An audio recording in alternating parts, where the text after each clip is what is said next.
All right, how's it going? This is Today in Art podcast, which is on YouTube, Anchor, Spotify, and other various platforms. Today is May 22nd, 2019, and what we're talking about here is what you can see on the screen.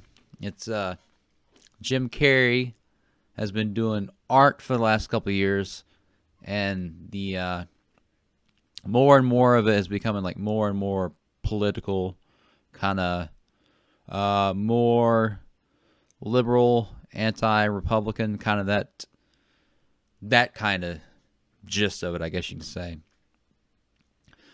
So what happened is a couple of days ago, he actually made this image right here. If you're on audio, I would suggest looking it up.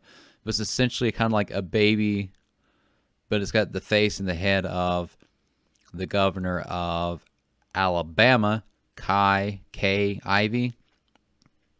And she's the one that signed the law or the bill into law that's the heartbeat bill down in Alabama.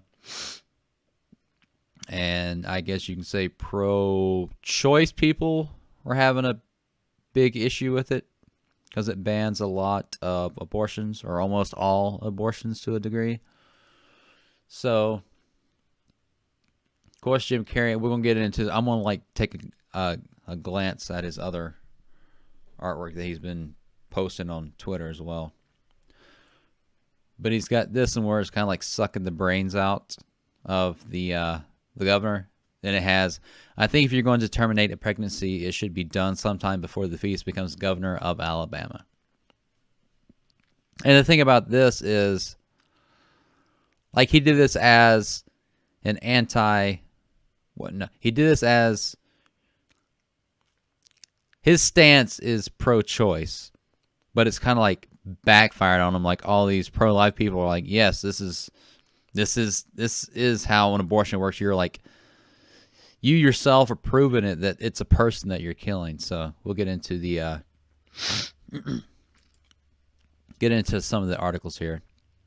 It's Jim Carrey is the latest progressive to self-own as anti-choicers endorse his new painting.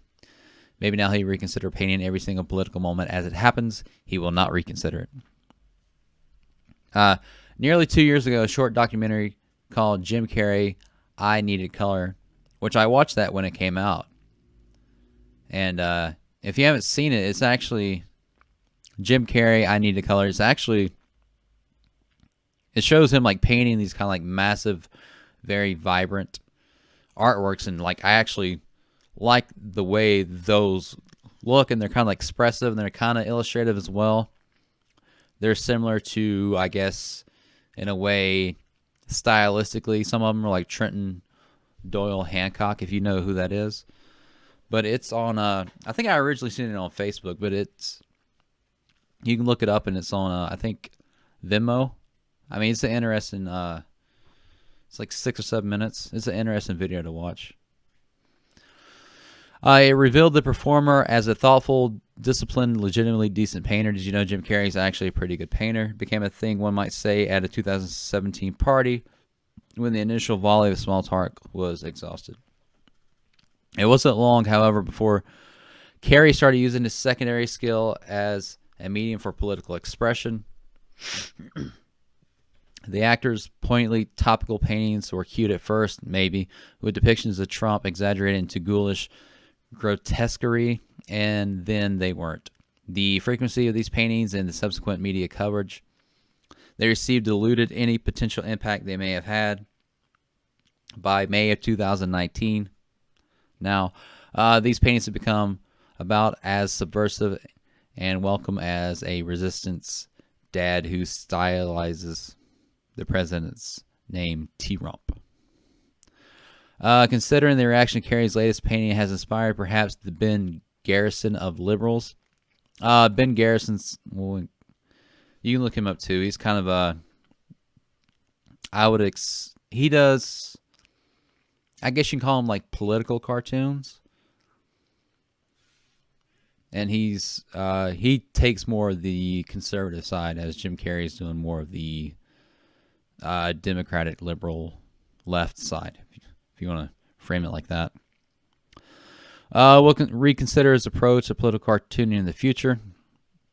As reported by The Wrap, Carrey's take on the recent wave of abortion bills passing in southern states has been embraced by anti-abortion activists. Like all of Carrey's other illustrative work, the intentions are clear and they're about as subtle as his take on the Riddler. The painting depicts Alabama Governor Kay Ivey as a baby being vacuumed out of the womb. It's gross. It's also very much not helping, sure. Lots of pro-choice Americans probably wish form of ill on Ivy after she introduced some of the most barbaric abortion laws in the nation's history. But portraying that ill as the fate of any fetus a woman chooses to abort is rather unfortunate framing.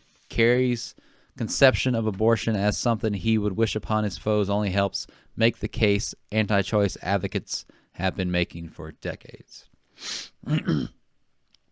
Anti-abortion hardliners knew Carrey had inadvertently left them an opening and pounced. Ben Shapiro, Jack something, and Joey Salads. All drumming Carrey's choice to portray abortion as murder. We got Joey Salads here. He's saying thanks for showing how brutal an abortion is and your support for murder.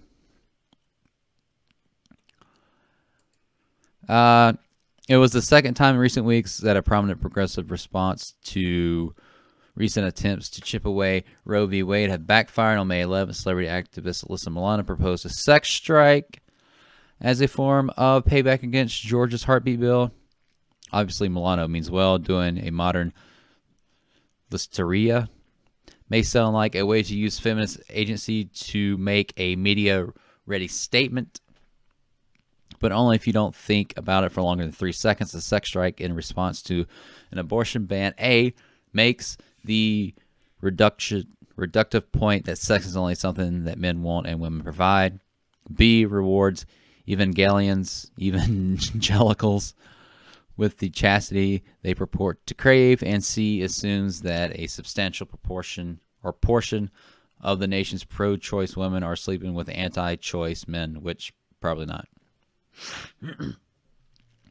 As many headlines as the sex strike fetched, admittedly achieving the goal of spreading awareness of the heartbeat bill, Milano also ignited a progressive backlash on Twitter in the process. Whether they're alienating many who are on the same side or giving ammunition to their opponents, progressive celebrities would do well to be careful when choosing their words and images as the evil geniuses who initially framed the position as pro-life in the first place. There's also this issue, too. There's studies coming out that when they had, like, liberals, moderate, and conservatives, and they did kind of, like, a lot of these questionnaires, essentially what they found out was that, like, the conservatives and the moderates could, like, kind of understand, like, where the other side or, like, liberals or whatever were coming from and kind of understand maybe the justifications, and that maybe they're just going about it the wrong way. But the liberals were thinking that, like, the moderates and the conservatives, like, they were against justice. Like, something about the studies are showing that, like, a certain type of liberals, like, can't understand or comprehend or care what other people are actually maybe their reasoning behind it, which is kind of weird. But this one's the Daily Wire. Jim Carrey's abortion art of Alabama governor was gruesome yet, but pro-lifers are thanking him. I think if you're going to terminate a pregnancy, it should be done sometime before the fetus becomes governor of Alabama. On Saturday, comedic actor Jim Carrey posted gruesome artwork that he created to promote abortion, but his picture only acknowledged the real horrors of the life-ending procedure, underscoring pro-lifers' opposition to abortion. It's just saying, Carrey created an image of Alabama Governor Kay Ivey, a Republican, being murdered in the womb via abortion of the unborn child, with the head of Miss Ivey is being injected in the brain with poison, just as an unborn baby during an abortion procedure would be. And it's the same thing. Go down here. And then it just gets into, they pick a couple of tweets. I can't say that name. Obanaju Ekochi. At least you seem to know how grisly an abortion is. Your image is accurate down to the abortionist cannula suctioning out the brain matter of the fetus, sort of like a serial killer at work. Bravo, Jim Carrey. You do know what an abortion looks like. Bravo. I got Matt Walsh here. This is one of the most effective advertisements for the pro-life cause that I've seen in a long time. Thank you for your service. Also, again, Matt Walsh. What Jim is depicting here is aspiration DNC abortion. A metal speculum forces open the birth canal, and a powerful vacuum tube sucks out the baby piece by piece. The remaining body parts are scraped out, and mangled corpse is tossed into medical waste. Just saying how Michael Knowles, I know you intended for this painting to support abortion, but it vividly illustrates the pro-life argument. Fetus are people like you and me. And Kay Ivey for Gov. Abortion kills. So let's actually look at some of his, because his Twitter is like covered in I don't know if he has an Instagram. Instagram would probably. Instagram, if you're listening, you're an artist. Obviously, if you have your art, you want to like put it out as many platforms as you can. But Instagram seems to be really good for an artist because it's a picture, it's a visual based thing. While Twitter has it, but the thing is, like, people have to. Although I guess you can search through and find stuff through hashtags. But Twitter is kind of like Facebook, where it can be more viral, where it can get like shared and retweeted and stuff. And like Instagram, there's like nothing, there's none of that. So obviously use both, but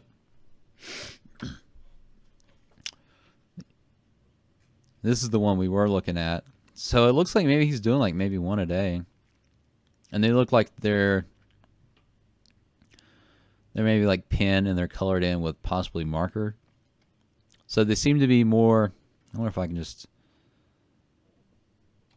No, I can't do that. I thought maybe I can just scroll through them.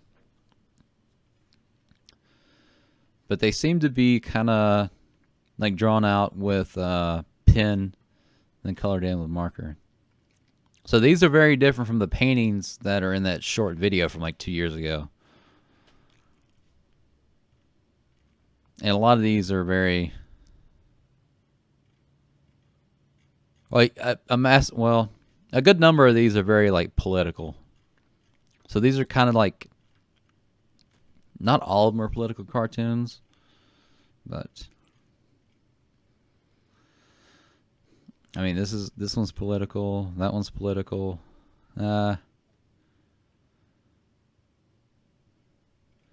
Yeah, most of them, a good number of them seem to be political. But like looking at this one, I mean, if I had to guess,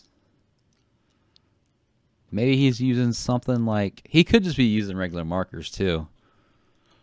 But I mean, I imagine he has all the money he wants to spend, so maybe he's using some like Copic markers. I don't know, they're, I guess, interesting none the least. Or none the least? Whatever you, I don't know.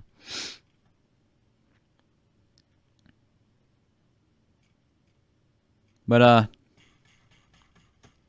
yeah, so what are your thoughts on this? Also, I guess a lot of art, not a lot, I mean, art can be used in a political sense, but I guess with all art that you're producing, you want to make sure it's, you want to try to your best ability to portray the actual message you want to portray and not kind of do it like haphazardly. And it actually, that's why a lot of people like have other people like come in and like critique it and stuff, so you can get like other views about it.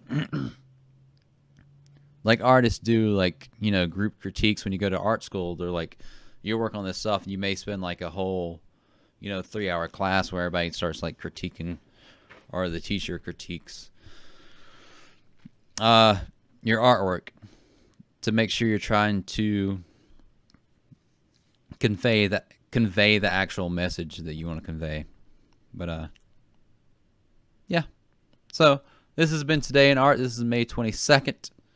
I got all comment, like, subscribe on YouTube. Like I said, this is also out as an audio only version through Anchor. That shoots it out to various podcasting platforms like Spotify and stuff. If you want to support me, you can. I'll have links down below. So, all right. Have a good day. I'm trying to do these at least once a week. Maybe 3 times a week. At least once a week. I want to do it at least once a week. But, I mean, I could get in the flow. Maybe.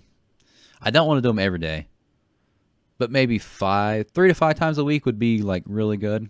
But I don't know. We'll see how this goes. I'm working on getting, like, possibly high-speed internet put in at some point in the future. So, like, actually uploading these won't take, like, an hour and a half or whatever. So, all right. Cool. Later.